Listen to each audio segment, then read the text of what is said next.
So several times the angels have shown me what's to come in lifetimes to come. We're talking about, way down the road on the planet. And they don't give me different paths that are a potential. Potentially this path or potentially this path we're going to take on Earth. They only show me one. And they've shown me this about 4 different times. And then I've asked questions about what they're showing me, and they give me some answers. And this is lifetimes down the road is what I'm speaking of. But I'll ask my guardian angel to start out with 100 to 200 years down the road. And then I'm going to relay what they show me, lifetimes down the road. If we choose to continue incarnating here, what it will be like, what it will look like, and why. So 100 to 200 years down the road, the first thing she's showing me is what she's shown me before. I was driving my car, and I remember looking over at a church, and I remember looking at the church, and then she completely took the church away. It was just an open cement parking lot. And I said, "Did you just remove that church?" And she said, "I'm showing you what is to come." And I was like, whoa. So that's what she's relaying again right now. And then I said, "When is this going to happen?" She said in the next 100 to 200 years that churches would no longer be needed or necessary. That one or individuals who are here incarnating on Earth will be coming more inward for the answers that they seek rather than outside of themselves or going to a specific location to get answers. So that's the one thing she wants to talk about. In the next 100 to 200 years, there will be fewer and fewer and fewer churches. Okay? And anything else we want to talk about? There's going to be a lot more like solar power and different energy sources that are not polluting the planet. And there are going to be drastic changes being made sooner than 100 years. But if we were to talk about the next 100 to 200 years, that's what's going to take place. She's showing vehicles that are powered in a way that is healthier for the planet, much healthier for the planet. So certain rules and guidelines need to be put in place, before we can move in this direction. So it will take some time to get there. But as the populace is awakening on Earth and the heavier frequency is getting transmuted, this is the direction that we will be moving in, and we will want to move in this direction more and more so as we move through the years ahead. Okay, so now she wants me to tell you what she shows me in lifetime, in generations. This is what she's saying, in generations down the road here on Earth. I call it incarnations. She's calling it generations. Okay, so what I see is a very highly vegetative planet. Lots of greenery, lots of vegetation. The overall climate is warmer all the way around. Right now we have more of a colder climate up north, and then a different climate around the South Pole, if you want to say that. But what she's showing me is more of an even or temperate climate surrounding the planet. She wants to talk about when the dinosaurs roamed the planet, it was more temperate.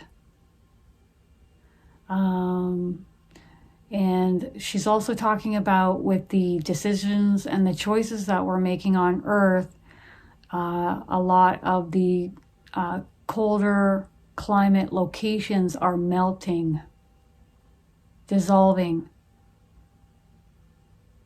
Okay. In generations to come on the planet, there's going to be more of a healthy population. So the individuals that are coming here in physical form are going to be healthier. The air will be cleaner. The oceans will be clear. Okay. It'll take some time to get there, yes, but we will get there. Okay. Anything else? I don't see us wearing a lot of clothing. So we're wearing what we feel comfortable in. We're enjoying the temperate weather, and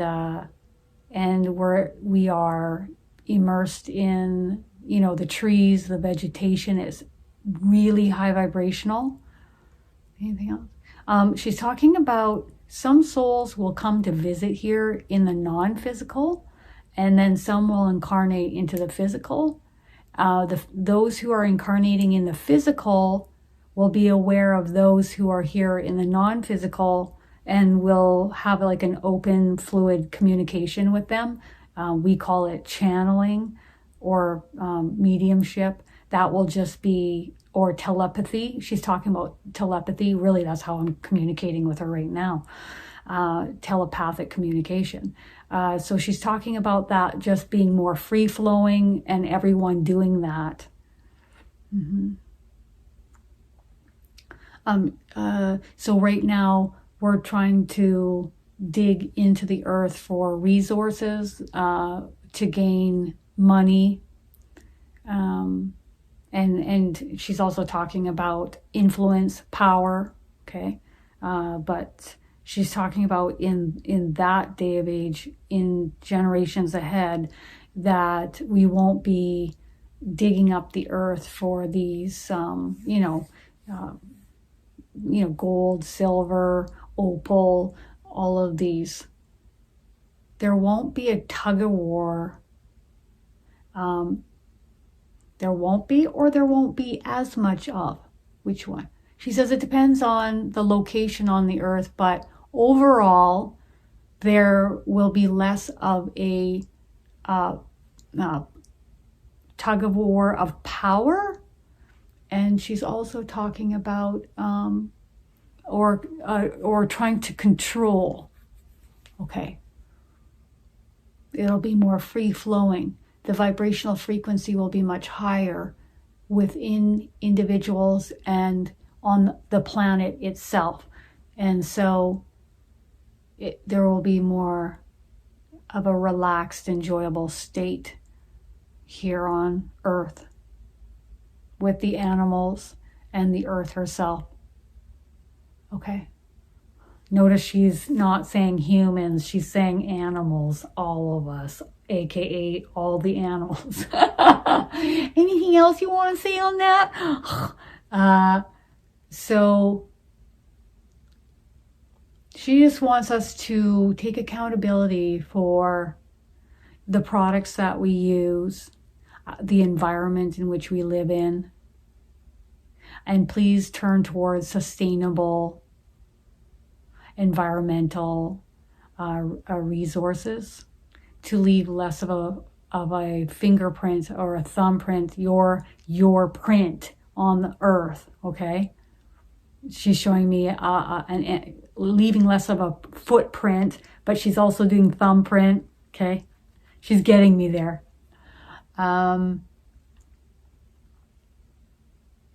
Many of us are going to be changing in many ways moving forward. And it's really important that we turn within for the answers rather than seeking them outside of ourselves. Knowing your self-worth, focusing inwards upon self-love and self-care, and believing that whatever you place your attention and your focus upon, you will and you can create. So really pay attention to what your predominant thoughts and focus and attention, where it is going. If it's something that you don't want or that you don't like, be observant. Be observant, dear ones.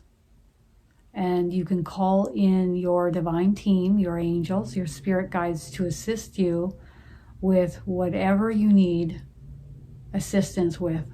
You can write it down on paper, you can speak it out loud, you can think the thought and hand it to us to help transmute it into the light, to help resolve whatever issue is undertaking. But know this, the answers come from within you, within the stillness. Similar or like this dear one. She stills her mind long enough for me to relay messages for her, to assist her, to guide her. But she's talking, and she does do this. She's also relaying that she's always focused also on respecting my free will in this free will zone as well. So there's never like telling me what to do or what I should do or trying to control me. She doesn't do any of these things.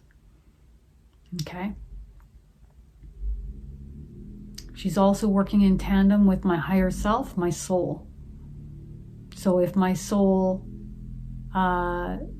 makes a decision and wishes to move in a certain direction, that will be her primary focus of attention.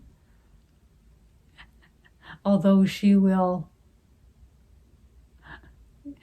break it to me gently or show me why this path isn't working and we need to reroute over here.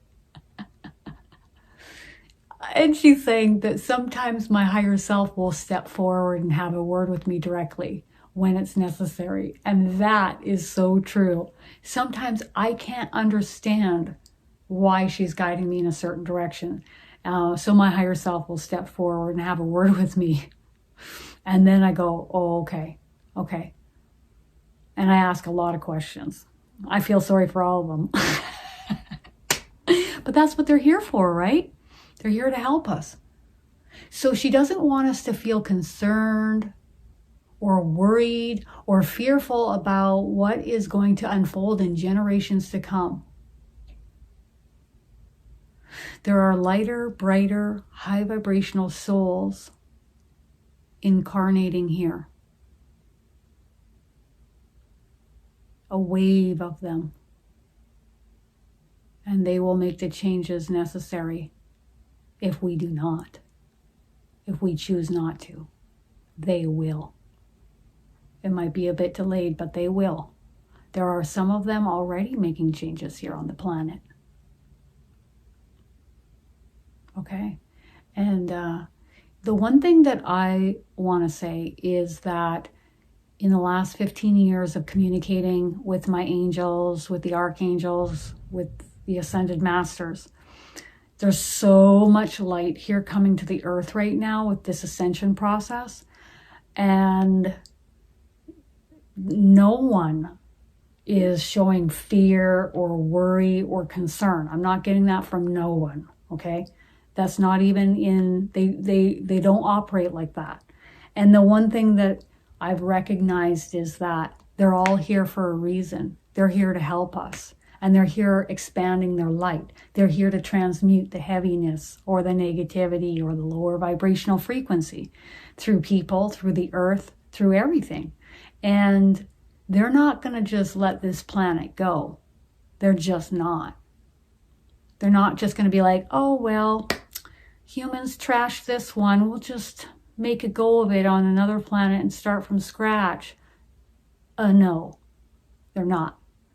What I've noticed, what I've seen, what I've heard from them is they won't be letting this go. No, they're all here for a reason. And a lot of what is taking place on Earth right now is helping to shake things up. It is contrast. It is making different changes.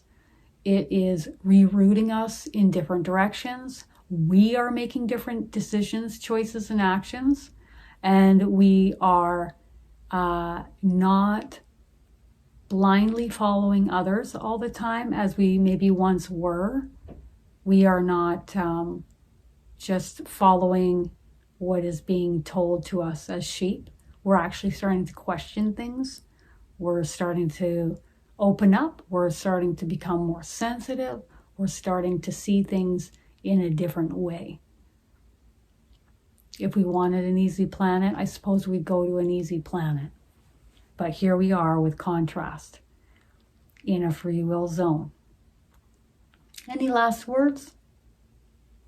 She says, no, we will not be letting this planet go. Mark my words, dear ones. Mark my words. Thank you. So this is my guardian angel, Agnes, affirming that as well. All right, everyone. Have a wonderful day, and I'll see you later.